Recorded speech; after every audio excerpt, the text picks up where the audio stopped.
اعوذ باللہ من الشیطان الرجیم بسم اللہ الرحمن الرحیم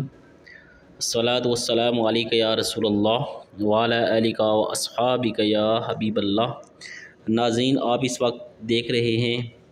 میونسپل کمیٹی چکسواری کی وارڈ نمبر 6 محمود آباد ٹالی دربار کے مناظر۔ ناظرین، یہ جو جگہ ہے ٹالی دربار کے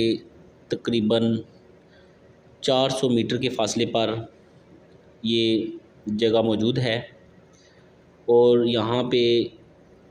اسکول میں 300 سے زائد بچوں کی تعداد ہے، اور اگر یہ بارش ہو جائے تو یہ بچے اسکول نہیں جا سکتے۔ اس وقت بچے جہاں سے گزر رہے ہیں یہ نالہ ہے، اور جب نیو سٹی کا اوور فلو پانی اسی نالے سے گزر کر منگلا ڈیم کی جھیل تک پہنچے گا۔ وہاں کے عوام نے اپنی مدد آپ کے تحت اس کام کا آغاز کیا، اور تقریباً 700 فٹ لمبی یہ روڈ ہے جس کی دیوار بنی ہے تقریباً اس وقت 3 فٹ اونچی، اور یہ جو جگہ اس میں فل کی گئی مٹی سے، اور اس وقت یہ دیکھیں کہ جو اوپر سے راستہ آ رہا ہے جہاں سے بچے اوپر جا رہے ہیں تقریباً ابھی بھی 3 فٹ کا فاصلہ ہے، اور اس سے قبل یہاں سے فاصلہ تھا نیچے کم و بیش 6 فٹ کا۔ تو یہ بچے اتنی مشکل سے اس راستے سے گزر کر اسکول میں آتے ہیں اور واپس جاتے ہیں۔ بدقسمتی یہ ہے کہ اس کام کو بند کروانے میں ہمارے جو نمائندے ہیں جو وارڈ سے الیکشن میں حصہ لے رہے ہیں، ایک جن کا تعلق پاکستان پیپلز پارٹی کے ساتھ ہے اور دوسرے مسلم لیگ نون کے ساتھ، ان دو امیدواروں نے باضابطہ طور پر میر جا کر اپنی طرف سے درخواستیں دیں کہ یہاں پہ کام ہو رہا ہے، اس کو فوری طور پر بند کیا جائے۔ اس سے قبل بھی الیکشن گزرے ہیں، ہم نے دیکھا کہ بے شمار کام مختلف سیاسی جماعتیں اپنے جیب سے کرواتی ہیں، اور بعد میں ان کو سیاسی رنگ دیا جاتا ہے یا پھر سرکاری طور پر ان کے ٹینڈر پاس کیے جاتے ہیں۔ یہ کوئی بات کسی سے چھپی لکی نہیں ہے، لیکن پبلک کے مفاد میں جو کام ہوتا ہے وہاں پہ ہم بھی خاموشی اختیار کرتے ہیں۔ کیوں کہ جب یہ سیاستدان ان کو مطلب ہوتا ہے عوام کے کام میں یا عوام سے غرض ہوتی ہے ووٹ لینے کی، تو ان کی زبان اور ان کے قول، ان کے فعل مختلف، اور جب کام ہو جاتا ہے یہ دیکھیں ناظرین، یہ جو بچی اوپر جا رہی ہے یہ کتنی مشکل سے اس گلی میں اوپر جو گھر ہے وہاں پہ رہتی ہے، تو یہ گندا پانی بھی نیچے آ رہا ہے۔ یہ ستم ظریفی ہے کہ 2022 چل رہا ہے اور ابھی تک ہمارے بنیادی مسائل حل نہیں ہوئے۔ ان کا ذمہ دار کون ہے؟ ہم عوام یا ہمارے نمائندے یا ممبران اسمبلی؟ آخر کب تک ہم اس غلامی کی زندگی میں رہیں گے، جئیں گے، اور یہ ہمارے بچے، ہماری بہنیں یہ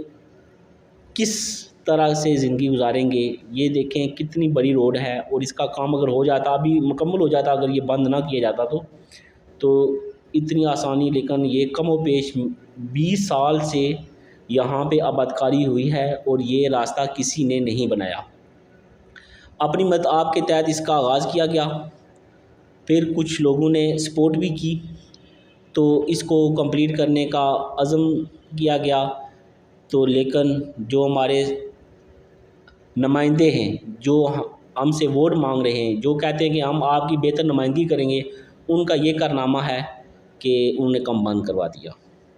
کہ کسی عام آدمی کو فائدہ نہ ہو سکے۔ کیوں کہ اس محلے نے ان کے ساتھ بائیکاٹ کیا سیاسی طور پر، اور دوسری جماعت میں باضابطہ طور پر اعلان کیا، اور انہوں نے اپنے ووٹ کی کمی دیکھی اور اپنا جو سیاسی نقصان دیکھا، تو ان کی طرف آ کر ان کا بھی یہ فلاحی نقصان کر دیا۔ یہ ناظرین یہ قبرستان ہے، اگر کوئی فوتگی ہو جاتی ہے اس میں قبریں بھی موجود ہیں۔ یہ ایصال ثواب کی نیت سے ایک شخصیت نے یہ قبرستان کی 2 کنال جگہ دی، تو یہاں پہ بہت بڑا ایشو ہے قبرستان کا بھی، تو وہ ایک علیحدہ موقف ہے یا بات وہ انشاءاللہ کبھی بعد میں کریں گے، یہاں پہ کیا کیا ظلم ستم ہوئے۔ تو اس کا بھی راستہ تھا جو وہ یہی کس سے گزر کے جاتے تھے، تو اس قبرستان کا راستہ بھی اسی میں شامل تھا کہ جو یہ روڈ بنے گی یہاں سے پار ایک پلی بنے گی، تو اگر اللہ نہ کرے کبھی بارش ہو کوئی فوتگی ہو جائے تو یہاں پہ کسی قسم کا مسئلہ پریشانی نہ ہو، جو باہر سے مہمان آتے ہیں وہ کیا دیکھیں گے یہ کہاں پہ لوگ رہ رہے ہیں، یہ کون سی زندگی گزار رہے ہیں۔ تو ناظرین یہ احساس کرنے کی باتیں ہوتی ہیں۔ یہ اس وقت جو سڑک کچی سڑک ہے یہ ابھی یہ بنی ہے، ورنہ یہ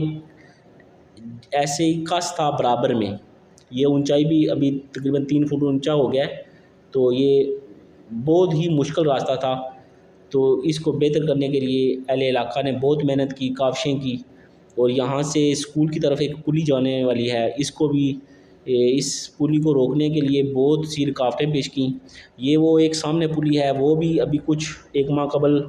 تعمیر ہوئی ہے، پچھلے الیکشن میں وعدہ ہوا تھا، تو تقریباً 12 ماہ کے بعد ان کو یاد آئی کہ یہ بھی وعدہ وفا کر دیں۔ اس گلی کے بھی کبھی کتنی مرتبہ الیکشن میں وعدے ہوئے لیکن پورے نہیں ہو سکے۔ یہ تقریباً ابھی جو کس سے 3 فٹ اونچی سڑک کا یہ جو بنیاد رکھی گی، اور پھر بھی لوگوں کے گیٹ دیکھیں کتنے اونچائی پہ ہیں، اور یہ سیڑھی کے ساتھ عوام اپنے گھروں میں جاتی ہے۔ تو ان لوگوں کا کون ذمہ دار ہے؟ یہاں پہ جو آباد ہوئے ہیں غلطی سے، آخر ان کی کیا غلطی ہے کہ انہوں نے ایک تو غلطی کی یہاں پہ مکان بنا کر، اس میں کوئی شک کی بات نہیں کہ غریب تھے، ان کے پاس وسائل نہیں تھے، تو اپنا انہوں نے گھر ایک خوشی یا شوق کی وجہ سے تعمیر کر لیا۔ یہ تمام جو مشکل حالات ہیں اس کو مد نظر رکھتے ہوئے، لیکن بعد کے میں جو انسانیت کا درس دینے والے ہیں ان پہ سوالیہ نشان ہے کہ یہ تو مجبور تھے، اگر یہ وسائل ان کے اتنے ہوتے تو کسی ہاؤسنگ سوسائٹی میں جا کر یہ اپنے مکانات تعمیر کرتے، یہاں پہ